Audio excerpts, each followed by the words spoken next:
नमस्कार दोस्तों, स्वागत है आप सभी का आपके अपने इस यूट्यूब चैनल बाय एमडी धीवर पर। सो दोस्तों, आज का जो हमारा क्लास होने वाला है वो क्लास नंबर 10वां होने वाला है।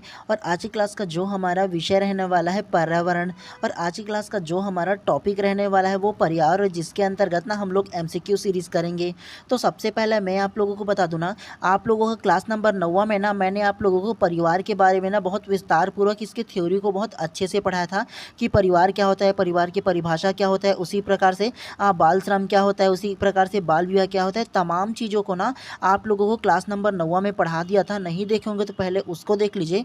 और आज की क्लास में ना इसी जो जितने भी मैंने आप लोगों को क्लास नंबर 9वां में जो थ्योरी पढ़ाया था ना, उसी का हम लोग ना आज एमसीक्यू सीरीज़ करेंगे। ठीक है, तो नहीं देखे होंगे तो पहले उसको देख लीजिए। उसके बाद जब आप लोग एमसीक्यू का सीरीज़ लगाओगे ना तो बहुत बेहतरीन तरीके से आप लोगों का तैयारी हो पाएगा। ठीक है, और उसके अलावा एक चीज़ आप लोगों को और बता दूं, मैं अपने एक और चैनल पर ना धीवर एकेडमी पर ना आप लोगों का जो एक और विषय है ना बाल विकास का ना, तो उसका तैयारी करा रहा हूँ। तो कम से कम 10 से 12 क्लास मैंने वहाँ पर ले लिया है। तो नहीं देखे होंगे ना तो सबसे पहले सर्च कीजिए धीवर एकेडमी करके ना, तो वहाँ पर आप लोगों का ना बाल विकास का क्लास मिल जाएगा। और इसी प्रकार से ना उसको भी बहुत अच्छे तरीके से आप लोगों को पढ़ा रहा हूँ। ठीक है, और आज का ये जो क्लास है ना वो हो जाएगा ना, उसके बाद इसका जो पूरा पीडीएफ रहेगा ना वो मैं अपने टेलीग्राम चैनल पर डाल दूंगा। तो जाकर के सर्च कर लीजिए बाय एमडी धीवर करके ना, वहाँ पर आप लोगों को ना इसका जो पूरा पीडीएफ है वो सारा चीज़ आप लोगों को मिल जाएगा। तो दोबारा भी आप लोग प्रैक्टिस कर सकते हो। ठीक है, उसके अलावा डिस्क्रिप्शन बॉक्स पर ना मेरा जो टेलीग्राम चैनल है उसका लिंक भी डाल दूंगा, तो वहाँ से डायरेक्टली भी आप लोग ज्वाइन कर सकते हो। ठीक है, चलिए ज़्यादा देर ना करते हुए ना अब हम लोग पढ़ने की ओर फोकस करते हैं। तो आप लोग क्या कीजिएगा, मेरे आंसर देने से पहले सबसे पहले कोशिश कीजिए खुद से आंसर देने का। और जितना ज़्यादा आप लोग अभी प्रैक्टिस करोगे ना उतना ज़्यादा आप लोगों के लिए फ़ायदेमंद होने वाला है अभी। ठीक है, तो चलिए ज़्यादा देर ना करते हुए ना अब हम लोग पढ़ाई की ओर ध्यान देते हैं। तो सबसे फर्स्ट प्रश्न को ना सबसे पहले आप लोग ध्यान से पढ़िए। समाज में नशाखोरी फैलने का कारण निम्न में से कौन नहीं है? ऑप्शन ए शिक्षा की कमी, ऑप्शन बी नशा संबंधी पदार्थों की खुलेआम बिक्री, ऑप्शन सी पाश्चात्य संस्कृति, या ऑप्शन डी नशा मुक्ति केंद्र। तो क्या इसका आंसर होगा, बताइए सबसे पहले आप। तो प्रश्न क्रमांक फर्स्ट का जो करेक्ट आंसर है ना वो आप लोगों का ऑप्शन नंबर डी नशा मुक्ति केंद्र करेक्ट हो जाएगा। कैसे? समाज में नशाखोरी फैलने का कारण निम्न में से कौन सा नहीं है, बोला है जी, नहीं है। तो समाज में जो नशाखोरी होता है ना तो उसका जो कारण नहीं है ना वो नशा मुक्ति केंद्र है। और नशा मुक्ति केंद्र में तो नशा जो लोग करते हैं उनको तो छुड़वाते हैं ना, बल्कि है ना उससे मुक्त किया जाता है। तो ये नशाखोरी जो फैलाने का ना कारण ये जो नशा मुक्ति केंद्र वो नहीं है। ठीक है, बाकी बोलोगे शिक्षा में कमी के कारण जो लोग होते हैं वो नशा करते रहते हैं। उसके अलावा नशा संबंधी जो पदार्थ है उसको खुलेआम बिक्री होते रहता है, इसके कारण नशा फैलता रहता है, मतलब लोग नशे करते हैं। उसके अलावा पाश्चात्य संस्कृति को देख देख कर, मतलब वेस्टर्न वर्ल्ड में जो करते हैं ना खुलेआम पीना खाना दुनियादारी करना, वो सारा चीज़ ना उसी को देख देख कर ना हम लोग भी अपनाते जा रहे हैं। ठीक है, लेकिन नशा मुक्ति केंद्र इसके अंतर्गत नहीं आएगा। ठीक है, तो इस प्रकार से प्रश्न क्रमांक फर्स्ट का जो करेक्ट आंसर है ऑप्शन नंबर डी जो है करेक्ट हो जाएगा। चलिए नेक्स्ट को पढ़ते हुए चलते हैं। चलिए प्रश्न क्रमांक 2 को ध्यान से पढ़िए। भारत में बाल विवाह निषेध अधिनियम किस वर्ष लागू किया गया? Option A 2006, option B 2007, option C 2008, या ऑप्शन डी 2009। तो क्या इसका आंसर होगा, बताइए सबसे पहले आप। तो प्रश्न क्रमांक 2 का जो करेक्ट आंसर है ना वो आप लोगों का ऑप्शन नंबर बी 2007 करेक्ट हो जाएगा। कैसे? भारत में बाल विवाह निषेध अधिनियम किस वर्ष लागू किया गया? तो भारत में जो बाल विवाह निषेध अधिनियम है ना वो 2007 में ना लागू किया गया, ये बात आप लोगों को याद रखना है। उसके अलावा एक चीज़ आप लोगों को और बता दूँ, ये जो भारत में ना बाल विवाह जो निषेध अधिनियम है ना सबसे पहला पारित किया गया था 2006 में, लेकिन लागू किया गया ना 1 नवंबर 2007 को। कब लागू किया गया? तो 1 नवंबर 2007 को लागू किया गया था। ठीक है, और ये ना जो अधिनियम है बाल विवाह ना, सबसे पहला जो बाल विवाह अधिनियम आया था ना वो 1929 में आया था। कब आया था? तो 1929 में आया था शारदा एक्ट के नाम से। और ये जो शारदा एक्ट था ना उसको निषेध करके ना 2007 में इसे नया जो बाल विवाह कानून है ना, निषेध कानून, उसे लागू किया गया। ये बात आप लोगों को याद रखना है। अगर यही प्रश्न में ना केवल किस वर्ष पारित हुआ ये लिखा होता ना तो 2006 को हम लोग करेक्ट लेते, लेकिन इसमें बोला गया है लागू किया किया गया बोला है ना, तो 2007 को करेक्ट लेंगे, क्योंकि 2006 में ना पारित किया गया था और 2007 में लागू किया गया था। दोनों फैक्ट को आप लोगों को याद रखना है, ठीक है। और इससे पहले 1929 में ना शारदा एक्ट नाम से ना बाल विवाह निषेध जो अधिनियम है ना वो लाया गया था, वो भी आप लोगों को याद रखना है, तीनों के तीनों को। तो इस प्रकार से प्रश्न क्रमांक 2 का जो करेक्ट आंसर है ऑप्शन नंबर बी जो है करेक्ट हो जाएगा। चलिए नेक्स्ट प्रश्न को इसी प्रकार से पढ़ते हुए चलते हैं। चलिए प्रश्न क्रमांक 3 को ध्यान से पढ़िए। निम्न में से कौन सा संयुक्त परिवार का लाभ है? ऑप्शन ए बच्चों का बेहतर अध्ययन, ऑप्शन बी आपसी समायोजन, ऑप्शन सी एकता एवं अनुशासन, या ऑप्शन डी उपरोक्त सभी। तो क्या इसका आंसर होगा बताइए सबसे पहले आप। तो प्रश्न क्रमांक 3 का जो करेक्ट आंसर है ना वो आप लोगों का ऑप्शन नंबर डी उपरोक्त सभी करेक्ट हो जाएगा। कैसे? निम्न में से कौन सा संयुक्त परिवार का लाभ है बोला है ना, तो संयुक्त परिवार का लाभ तीनों के तीनों ना हो जाएगा। जी हाँ, बच्चों को बेहतर अध्ययन मिलता है, मतलब पढ़ाने के लिए बेहतर अवसर मिलता है ना संयुक्त परिवार में, क्योंकि संयुक्त परिवार में दादा दादी माता पिता और बच्चे रहते हैं, तो सारा की सारा सहयोग, बच्चों को अच्छी देखभाल भी मिलता है और बेहतर अध्ययन भी मिलता है उनको। उसके अलावा आपसी समायोजन मिलता है। मान के चलो कि माँ बाप अगर काम पे चले गए तो दादा दादी रहते हैं ना, तो उसके साथ समायोजन करते हैं ना, उसके साथ खेलते पढ़ते सारा चीज़ करते हैं ना, तो बेहतर समायोजन भी मिलता है। उसके अलावा एकता और अनुशासन, अगर ये जॉइंट फैमिली में रहेंगे ना तो एकता और अनुशासन भी रहता है। माँ बाप अगर काम करने के लिए चला गया तो दादा दादी है जो उसकी देखभाल करेगा, परवरिश करेगा, सारा चीज़ उसको उचित अनुचित का भी ज्ञान देगा। तो इस प्रकार से प्रश्न क्रमांक 3 का जो करेक्ट आंसर होगा ना ऑप्शन नंबर डी जो है करेक्ट हो जाएगा। चलिए नेक्स्ट प्रश्न को पढ़ते हुए चलते हैं। चलिए प्रश्न क्रमांक 4 को ध्यान से पढ़िए। सामाजिक बुराइयों का उदाहरण है? ऑप्शन ए बाल विवाह, ऑप्शन बी दहेज, ऑप्शन सी बाल श्रम, या ऑप्शन डी उपरोक्त सभी। तो क्या इसका आंसर होगा बताइए सबसे पहले आप। तो प्रश्न क्रमांक 4 का जो करेक्ट आंसर है ना वो आप लोगों का ऑप्शन नंबर डी उपरोक्त सभी करेक्ट हो जाएगा। कैसे? सामाजिक बुराइयां का उदाहरण है, तो सामाजिक बुराइयां का जो उदाहरण है वो बाल विवाह भी हो जाएगा, दहेज जो प्रथा है वो भी हो जाएगा, और बाल श्रम जो है ना वो भी आप लोग का करेक्ट हो जाएगा। तो इस प्रकार से प्रश्न क्रमांक 4 का जो करेक्ट आंसर होगा ना ऑप्शन नंबर डी जो है करेक्ट हो जाएगा। इसमें तीनों के तीनों सामाजिक बुराइयां के अंतर्गत आ जाता है, ठीक है। चलिए प्रश्न क्रमांक 5 को ध्यान से पढ़िए। शारदा एक्ट निम्न में से किससे संबंधित है? ऑप्शन ए बाल विवाह, ऑप्शन बी दहेज प्रथा, ऑप्शन सी बाल श्रम, या ऑप्शन डी अनिवार्य शिक्षा। तो क्या इसका आंसर होगा बताइए सबसे पहले आप। तो प्रश्न क्रमांक 5 का जो करेक्ट आंसर है ना वो आप लोगों का ऑप्शन नंबर है बाल विवाह करेक्ट हो जाएगा। कैसे? शारदा एक्ट निम्न में से किससे संबंधित है? तो शारदा एक्ट को अभी आप लोगों को प्रश्न क्रमांक दूसरा में बताया था ना कि जो शारदा एक्ट है वो 1929 में आया था। कब आया था? तो 1929 में आप लोगों का शारदा एक्ट आया था, बताया था ना आप लोगों को, है ना, कि जिसे 1 नवंबर 2007 को पारित किया गया था। और ये बाल विवाह को निषेध करने के लिए, मतलब बाल विवाह जो होता है ना उसको बंद करने के लिए ये जो एक्ट है वो लाया गया था। सबसे पहले जो एक्ट है ना वो 1929 में शारदा एक्ट आया था, आप लोगों को याद रखना है। उसके बाद भारत सरकार ने ना ये जो शारदा एक्ट है उसमें संशोधन करते हुए ना बाल विवाह का नया कानून पारित किया गया 2006 में ना, इसे पारित किया गया, लेकिन लागू किया गया 1 नवंबर 2007 को लागू किया। कब? 1 नवंबर 2007 को लागू किया, लेकिन पारित किया जो किया गया बाल विवाह निषेध कार्यक्रम ना वो 2006 में पारित किया गया और 2007 में लागू किया गया। तो इस प्रकार से प्रश्न क्रमांक 5 का जो करेक्ट आंसर है ऑप्शन नंबर ए जो है करेक्ट हो जाएगा। इतना सारा चीज़ एक्स्ट्रा मैं आप लोगों को इसीलिए बता रहा हूँ ताकि आप लोगों को ये पता चले कि यार एक ही चीज़ हमेशा नहीं पूछा जाता। आप लोगों का पूछ देता कि शारदा एक्ट कब पारित किया गया तो क्या जवाब देते, या शारदा एक्ट कब आया तब आप लोग क्या जवाब देते। तो आप लोग को पता होना चाहिए ना कि 1929 को ये जो शारदा एक्ट वो पारित हुआ गया। और इसके अलावा आप लोगों से पूछा जाता कि बाल श्रम निषेध जो कार्यक्रम है वो भारत सरकार द्वारा कब लागू किया गया तो क्या जवाब देते कि 2007 में ना लागू किया गया, और पारित कब किया गया? 2006 में पारित किया गया। तो ऐसे एक प्रश्न को हम लोग नहीं पढ़ेंगे, एक प्रश्न के अंतर्गत जितने भी प्रकार के प्रश्न आता है ना सारी चीज़ को पढ़ते हुए चलेंगे ताकि हम लोग का जो क्लास है काफ़ी बेहतर तरीके से हो पाए। एक प्रश्न में कई प्रश्न हम लोगों का बन जाएगा इस प्रकार से, ठीक है। चलिए प्रश्न क्रमांक 6 को आप ध्यान से पढ़िए। सामाजिक बुराइयों का उदाहरण है? ऑप्शन ए बाल विवाह, ऑप्शन बी दहेज प्रथा, ऑप्शन सी बाल श्रम, या ऑप्शन डी उपरोक्त सभी। ये तो सेम प्रश्न आप लोगों का हो गया, तो इसका जो करेक्ट आंसर होगा आप लोगों को पता है ना, उपरोक्त सभी करेक्ट हो जाएगा। सामाजिक जो बुराइयां हैं वो तीनों के तीनों हो जाएगा, बाल विवाह भी हो जाएगा, दहेज प्रथा भी हो जाएगा और बाल श्रम भी हो जाएगा, ठीक है। ये सेम पढ़ लिया ना हम लोगों ने, इसीलिए आप लोगों को तुरंत ही बता दिया, आप लोगों को ज़्यादा टाइम नहीं दिया, ठीक है। चलिए प्रश्न क्रमांक 7 को ध्यान से पढ़िए। धूम्रपान से होता है? ऑप्शन ए हृदय स्पंदन की दर में वृद्धि, ऑप्शन बी रक्तचाप में वृद्धि, ऑप्शन सी ब्रेकाइटिस, या ऑप्शन डी उपरोक्त सभी। तो क्या इसका आंसर होगा बताइए सबसे पहले आप। प्रश्न क्रमांक 7 का जो करेक्ट आंसर है ना वो आप लोगों का ऑप्शन नंबर डी उपरोक्त सभी करेक्ट हो जाएगा। कैसे? धूम्रपान से होता है तो धूम्रपान से हृदय स्पंदन की दर में वृद्धि होता है और रक्तचाप में भी वृद्धि होता है, और उसके अलावा ब्रेकाइटिस जैसे जो बीमारियां हैं गंभीर ना वो भी हो जाता है धूम्रपान करने से, मतलब सिगरेट, ये जो सिगार वगैरह दुनिया भर का जो होता है ना वो पीने से। ठीक है, तो ये सारा चीज़ करने से बचिएगा आप लोग। तो इस प्रकार से प्रश्न क्रमांक 7 का जो करेक्ट आंसर है ऑप्शन नंबर डी जो है करेक्ट हो जाएगा। चलिए नेक्स्ट प्रश्न को इसी प्रकार से पढ़ते हुए चलते हैं। चलिए प्रश्न क्रमांक 8 को ध्यान से पढ़िए। निम्नलिखित में से क्या बाल श्रम में नहीं आता? ऑप्शन ए बच्चों का फैक्ट्री में काम करना, ऑप्शन बी बच्चों का राशन की दुकान में काम करना, ऑप्शन सी बच्चों का होटल में काम करना, या ऑप्शन डी बच्चों का अपने कृषि खेत में काम करना। तो क्या इसका आंसर होगा बताइए सबसे पहले आप।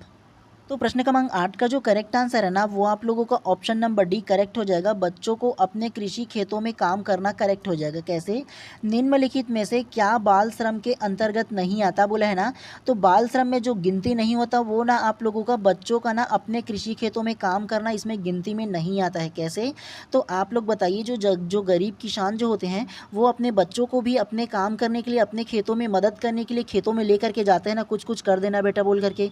तो ये कृषि जो कार्य है ना बच्चों जो करते हैं ना छोटे बच्चे, वो बाल श्रम के अंतर्गत नहीं आता, ये बात आप लोगों को याद रखना है। और बाल श्रम जो है ना वो 14 वर्ष से कम उम्र के बच्चे अगर फैक्ट्री में काम करता है, उसके अलावा राशन की दुकान में काम करता है या किसी प्रकार के होटल वगैरह में जो काम करता है, मजदूरी करता है ना, तो वो बाल श्रम के अंतर्गत आता है। और ऐसा कराने वाले जो दुकान है, जिसी प्रकार से वो जो संस्था है जहाँ वो काम कर रहे हैं ना, उनको दंडित किया जाता है भारतीय दंड संहिता के अनुसार। ठीक है, तो इस प्रकार से प्रश्न क्रमांक 8 का जो करेक्ट आंसर है ऑप्शन नंबर डी जो है करेक्ट हो जाएगा। चलिए नेक्स्ट प्रश्न को इसी प्रकार से पढ़ते हुए चलते हैं। चलिए प्रश्न क्रमांक 9 को ध्यान से पढ़िए। अफीम, मॉर्फिन, हेरोइन, मेथेडीन आदि किसके उदाहरण हैं? ऑप्शन ए संदमक एवं tranquilliser, option B opiate narcotics, option C उद्दीपक, या ऑप्शन डी हेल्यूसिनोजेंट। तो क्या इसका आंसर होगा बताइए। और ये जो है ना हम लोग थ्योरी में बहुत अच्छे से आप लोगों को पढ़ाया हूँ क्लास नंबर 9 में। तो क्या इसका आंसर होगा बताइए सबसे पहले आप। तो प्रश्न क्रमांक 9 का जो करेक्ट आंसर है ना वो आप लोगों का option number B opiate narcotics correct हो जाएगा। कैसे? अफीम, मॉर्फिन, हेरोइन, मेथेडीन आदि किसके उदाहरण बोला है ना, तो ये तमाम जो नशीले जो पदार्थ है ना वो ओपिएट नारकोटिक्स के उदाहरण है, ये बात आप लोगों को याद रखना है। तो इस प्रकार से प्रश्न क्रमांक 9 का जो करेक्ट आंसर है ना वो आप लोगों का ऑप्शन नंबर बी जो है करेक्ट हो जाएगा। चलिए नेक्स्ट प्रश्न को पढ़ते हुए चलते हैं। चलिए प्रश्न क्रमांक 10 को ध्यान से पढ़िए। शराब के अत्यधिक सेवन से होने वाली बीमारी है? ऑप्शन ए फेफड़े का कैंसर, ऑप्शन बी यकृत शोथ हेपेटाइटिस, ऑप्शन सी एड्स, या ऑप्शन डी मधुमेह। तो क्या इसका आंसर होगा बताइए सबसे पहले आप। तो प्रश्न क्रमांक 10 का जो करेक्ट आंसर है ना वो आप लोगों का ऑप्शन नंबर डी यकृत शोथ हेपेटाइटिस करेक्ट हो जाएगा। कैसे? शराब के अत्यधिक सेवन से होने वाली बीमारी है, तो शराब के जो अत्यधिक सेवन से जो होने वाली बीमारी है ना वो आप लोगों का ऑप्शन नंबर बी यकृत शोथ हेपेटाइटिस नामक जो बीमारी है वो होता है। तो अपने परिवार को ना इन सभी से बचाइएगा जरूर। ठीक है, तो इस प्रकार से प्रश्न क्रमांक 10 का जो करेक्ट आंसर है ऑप्शन नंबर बी जो है करेक्ट हो जाएगा।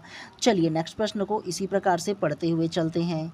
चलिए प्रश्न क्रमांक 11 को ध्यान से पढ़िए। भारतवर्ष में विवाह कानून अधिनियम लागू करने का वर्ष है? Option A 1955, option B 1976, option C 1956, या ऑप्शन डी 1986। तो क्या इसका आंसर होगा बताइए सबसे पहले आप। तो प्रश्न क्रमांक 11 का जो करेक्ट आंसर है ना वो आप लोगों का ऑप्शन नंबर है 1955 करेक्ट हो जाएगा। कैसे? भारतवर्ष में विवाह कानून अधिनियम लागू करने का वर्ष है, तो भारतवर्ष में ना जो विवाह कानून अधिनियम लागू हुआ ना वो 1955 में हुआ था, ये बात आप लोगों को याद रखना है। और ये जो 1955 में भारतवर्ष में ये जो विवाह कानून लागू हुआ था ना वो 18 मई को हुआ था। कब हुआ था? तो 18 मई को ना 18 मई 1955 को लागू हुआ था। और ये जो विवाह जो है ना मतलब भारत में ये जो विवाह कानून अधिनियम था ना वो हिंदुओं के लिए, बौद्ध के लिए और जैन और सिखों के बीच ना होने वाले जो विवाह है ना उस पर नियंत्रण रखने के लिए ना भारतवर्ष में ये विवाह कानून लागू किया गया था। ठीक है, और उसके अलावा बाल विवाह अलग होता है, विवाह कानून अलग है। ठीक है, बाल विवाह जो कानून सबसे पहले आया था वो 1929 में आया था, लेकिन विवाह कानून सिर्फ पूछा जाए ना तो 1955 में आया था। दोनों में अंतर को आप लोगों को समझना है। ठीक है, तो इस प्रकार से प्रश्न क्रमांक 11 का जो करेक्ट आंसर है ऑप्शन नंबर है 1955 करेक्ट हो जाएगा। चलिए नेक्स्ट प्रश्न को इसी प्रकार से पढ़ते हुए चलते हैं। चलिए प्रश्न क्रमांक 12 को ध्यान से पढ़िए। सरकार द्वारा बाल श्रम रोकथाम अधिनियम का संशोधन किया गया था। ऑप्शन ए सितंबर 2007 में, ऑप्शन बी अक्टूबर 2006 में, ऑप्शन सी जनवरी 2008 में या ऑप्शन डी अक्टूबर 2009 में। तो क्या इसका आंसर होगा बताइए सबसे पहले आप। तो प्रश्न क्रमांक 12 का जो करेक्ट आंसर है ना वो आप लोगों का ऑप्शन नंबर बी अक्टूबर 2006 में करेक्ट हो जाएगा। कैसे? सरकार द्वारा बाल श्रम रोकथाम अधिनियम संशोधन किया गया था। तो सरकार के द्वारा ना जो बाल श्रम अधिनियम पर जो रोकथाम संशोधन किया गया था ना वो अक्टूबर 2006 में किया गया था। उसमें कुछ अंश पर किया गया था। ठीक है, सबसे पहले आप लोगों को बताओ ना, तो ये जो बाल श्रम रोकथाम के लिए जो अधिनियम बना था ना वो 1986 में बना था। कब? तो 1986 में सबसे पहले बना था। और ये जो 1986 था ना इस पर और संशोधन करके 2006 में, कब? तो 2006 में ना कुछ हिस्सों पर उसका संशोधन किया गया था। उसके बाद फिर और ना 2016 में ना विस्तार पूर्वक इसका संशोधन किया गया था। कब?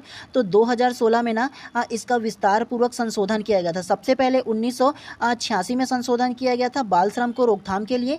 उसके बाद इसके कुछ अंशों पर फिर से पुनः संशोधन जो किया गया था वो 2006 में किया गया था। ठीक है, हम लोगों के पास ऑप्शन केवल इतना ही ना, उसके वजह से ये जो कुछ अंशों में संशोधन हुआ ना उसके ऑप्शन को हम लोग लेंगे ऑप्शन नंबर बी को। ठीक है, अगर इसके अलावा अगर 2016 होता ना तो विस्तार पूर्वक जो संशोधन हुआ था वो 2016 में इसका विस्तार पूर्वक संशोधन हुआ था बाल श्रम को लेकर के, जिसमें खास तौर से इसमें बोला गया था कि 14 वर्ष से जितने कम उम्र के बालक हैं ना उनको किसी भी प्रकार के चाहे वो दुकान में हो, चाहे वो होटल में हो, चाहे वो किसी भी प्रकार के कारखानों वगैरह में काम करने पर निषेध लगाया गया था, रोकथाम किया गया था। ठीक, तो इस प्रकार से प्रश्न क्रमांक 12 का जो करेक्ट आंसर है ऑप्शन नंबर बी जो है करेक्ट हो जाएगा। चलिए नेक्स्ट प्रश्न को इसी प्रकार से पढ़ते हुए चलते हैं। चलिए प्रश्न क्रमांक 13 को ध्यान से पढ़िए। नींद के लिए ली जाने वाली नारकोटिक औषधि है। Option A heroin, option B morphine, option C अफीम या ऑप्शन डी उपरोक्त सभी। तो क्या इसका आंसर होगा बताइए सबसे पहले आप। तो प्रश्न क्रमांक 13 का जो करेक्ट आंसर है ना वो आप लोगों का ऑप्शन नंबर डी उपरोक्त सभी करेक्ट हो जाएगा। कैसे? नींद के लिए ली जाने वाली नारकोटिक औषधि है।